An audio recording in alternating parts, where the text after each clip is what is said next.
Hi, welcome back to Joe Blogs.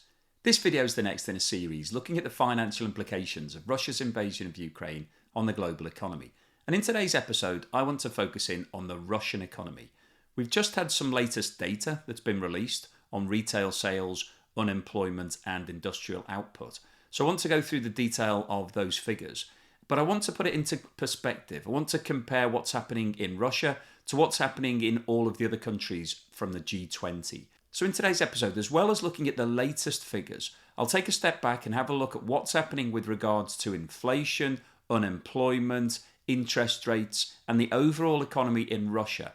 If you've been following the channel, you'll know we've been covering the Russian economy in some detail. And the expectation is that Russia is moving into recession in 2022, and it's likely that they'll see a further fall in the economy in 2023. So let's get a complete update on where we are right now. But before we get into all of that, if I could ask you to give me a thumbs up at some point during this video if you're enjoying the content. And also please subscribe if you haven't done so already. Still on that push for 100,000 subscribers. We're into the 90s now, so it's getting closer, but I still need your help to get there. So if you haven't subscribed yet, please do so. Don't forget I always include chapters, so if there's a section you're not that interested in, it's really easy to skip over it. And if you'd like to support the channel, please have a look below where you'll find links to YouTube's Super Thanks and membership, as well as Buy Me a Coffee and Patreon.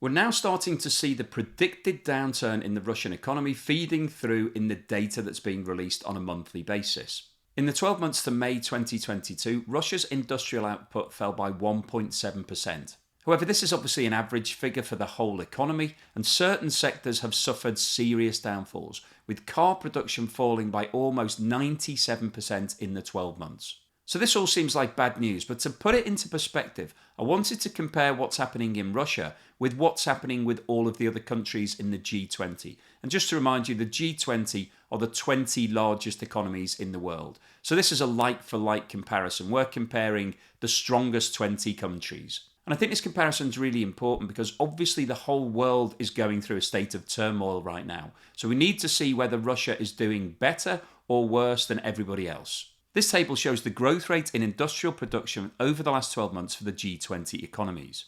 And industrial production is defined as the output of businesses and industries in sectors such as manufacturing, mining and energy. The section in green here shows the latest figures, and I've ranked this table from top to bottom. So the top countries are the best performers and the bottom countries are the worst performers. And you can see that over the last 12 months, the top 5 performing countries in terms of industrial production are Saudi Arabia, Singapore, Turkey, Switzerland and South Korea. So quite a surprising list. I don't think many people would have picked those 5 countries in terms of the top 5 of the largest 20 economies.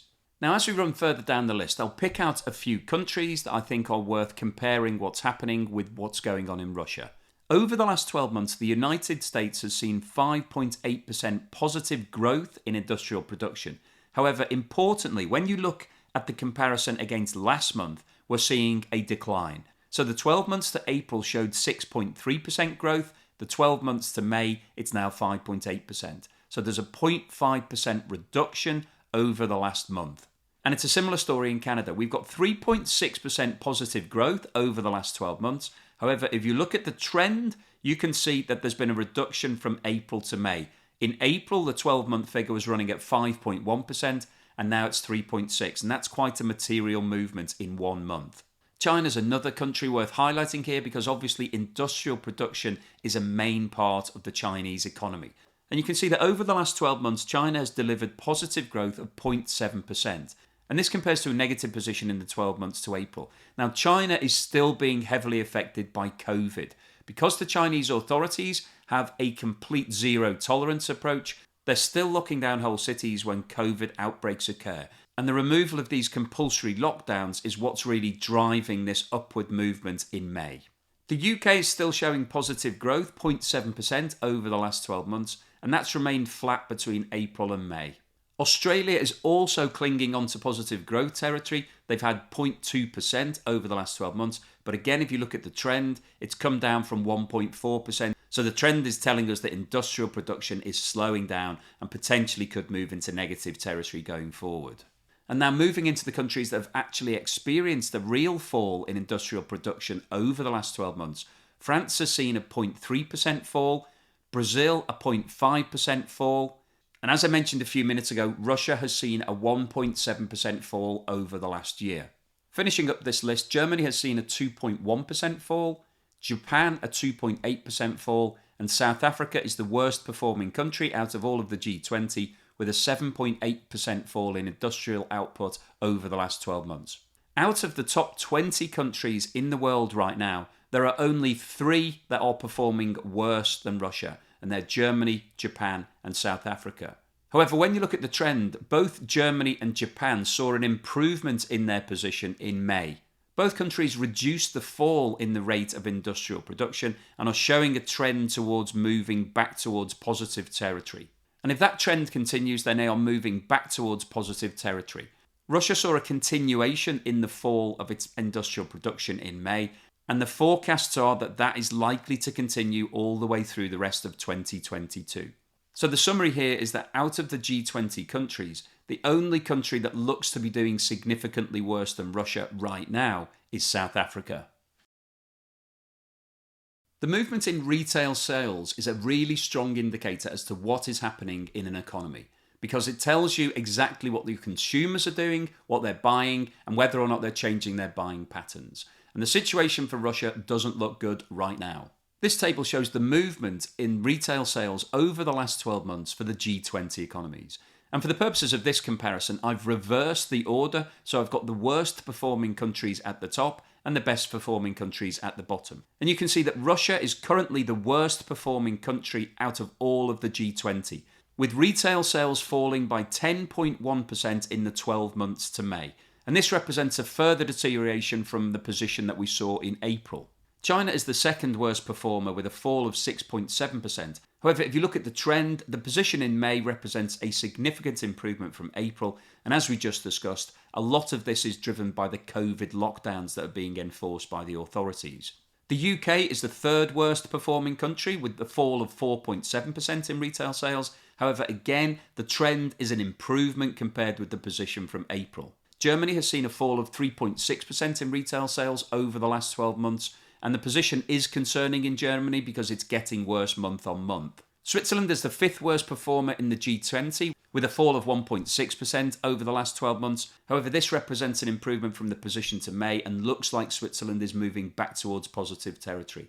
All of the other countries in the G20 are currently seeing year-on-year increases in retail sales, which, given the high levels of inflation that we're experiencing all around the world, is what you would expect. You would expect that people are spending more now than they were 12 months ago, because if you're buying the same amount of products that you were buying this time last year, the value of those products is higher, and therefore that represents an increase in retail sales.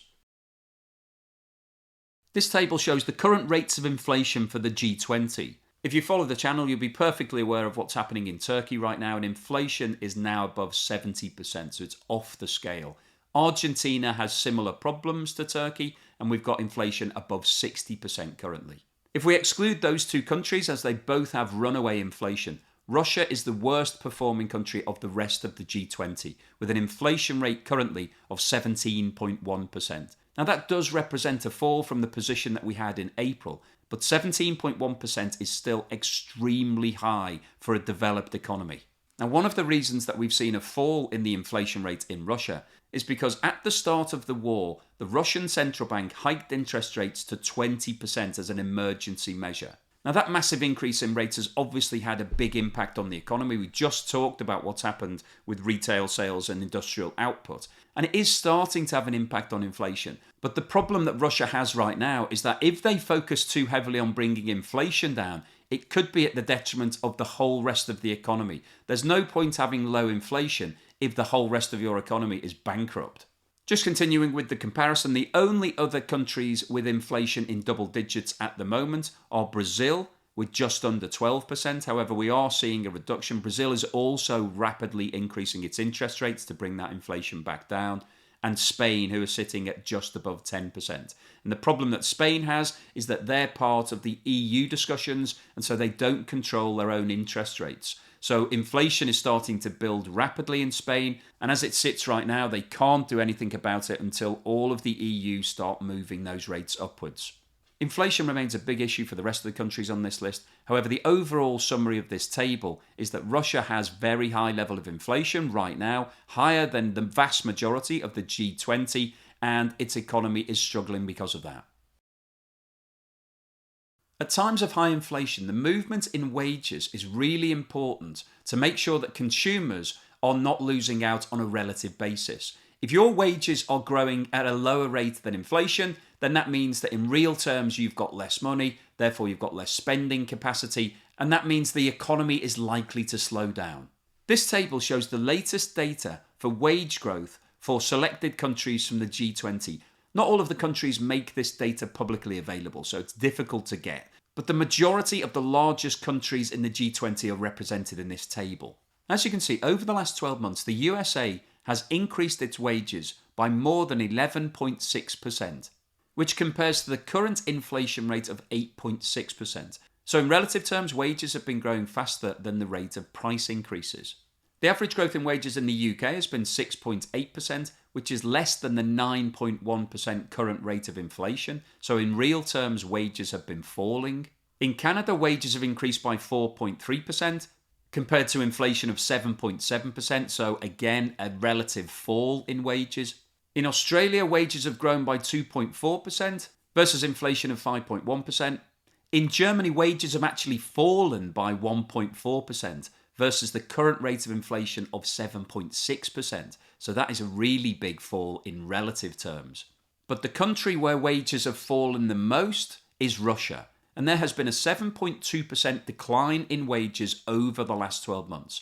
And if we put this into context, we just discussed the fact that inflation is now 17.1% in Russia. So in relative terms, there has been a massive fall in wages here. Prices have risen by more than 17% and average wages have fallen by more than 7%. So that means that consumers have considerably less disposable income than they did this time last year, and that will have a huge impact on the economy. So when you look forward as to what is likely to happen, a decline in relative disposable income is going to have a huge effect on the economy because consumers will spend less. That means that there'll be less money going around in the economy, there'll be a contraction, and we've got real problems building in Russia. So this is why the forecasters are saying that it's looking really bleak for Russia for the rest of 2022 and probably into 2023. And while we're talking about industrial output and wages, I thought it was worth looking at the current rates of unemployment, because these figures are being bandied around in the press as something that's showing positivity from Russia. These are the current unemployment rates for the G20. As you can see, South Africa is top of the list with more than 34% unemployment right now. Spain has over 13% unemployment. Turkey's coming in around 11%, Brazil 10%, and Italy 8.4%. If we scroll down the list, you can see that Russia is sitting relatively low down the table and currently only has an unemployment rate of 3.9%, which is an improvement from the 4% that the country was at in April. So in relative terms, Russia looks like it's doing quite well. It's on a par with Australia and actually has a lower unemployment rate than Germany, Canada, China, and France. However, the data that we've just discussed really puts this into perspective. Over the last 12 months, wages have fallen by more than 7% in Russia, and at the same time, inflation has increased by 17%. So although the rate of unemployment is relatively low, the people that are being employed are being paid much less than they were this time last year, and prices are much higher. So in real terms, everybody is much worse off. Russia currently has high rates of employment, but the people in employment are actually suffering because they've got less money and prices are going up. And I really wanted to point these factors out because data can be very misleading. On paper, it looks great that Russia has got a low level of unemployment, but when you dig into the detail and see that those people who are being employed are being paid less and they've got less disposable income, then overall that's a bad situation for the economy. You'd be far better off having a higher rate of unemployment but having better real wages and lower inflation. Overall, that would be a much better position for most of the people in that country. So what's the summary and conclusion today? Well, I wanted to post this video really to give you an understanding as to how data can be misleading. You can read headlines in the press about low unemployment or something of that nature which gives you the impression that a country is doing really well. And Russia's a great example of this right now. Their unemployment rate has come right down and is on a par today with the USA and the UK. So that looks like a really healthy position. But when you look at what's happening with regards to consumer prices, inflation, wage growth, the actual position is significantly worse. And what we're seeing in Russia right now is a deterioration in all of the fundamentals. Industrial output is falling and the rate of fall is increasing. And that's really bad news for Russia because that's telling you that they don't have anything in the pipeline that's going to save them. If industry is suffering, then that's going to hit the economy over the next 3 to 6 months. And inflation is still at an incredibly high rate. It has come down. And again, that would be a headline that you initially read and think, oh, well, things are going well in Russia because inflation's falling. But the reason that it's falling is because interest rates have been hiked aggressively. So they were increased to 20%. They've now been brought back down. They're currently sitting at around 9%, which is still very high when you compare it to what's going on in the rest of the world. But the fundamental position for Russia right now looks bad. They are heading towards a deep recession in 2022, and that recession could continue well into 2023. We haven't really bottomed out what the impact of the Ukraine war is going to be. It's still going on. Russia are still fighting on a daily basis. As long as this war goes on, it's likely that the situation will get worse for Russia.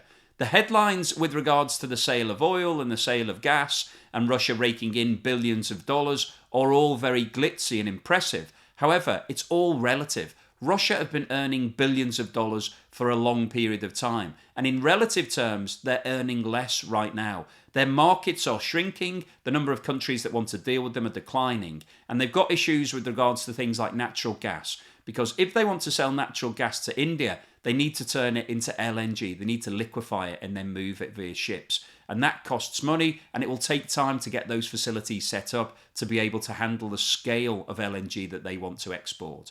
So there are lots of problems building for Russia right now, and there is no doubt about it. They are going to go into a serious recession, and they're going to be suffering badly in 2022 and possibly for a long time yet.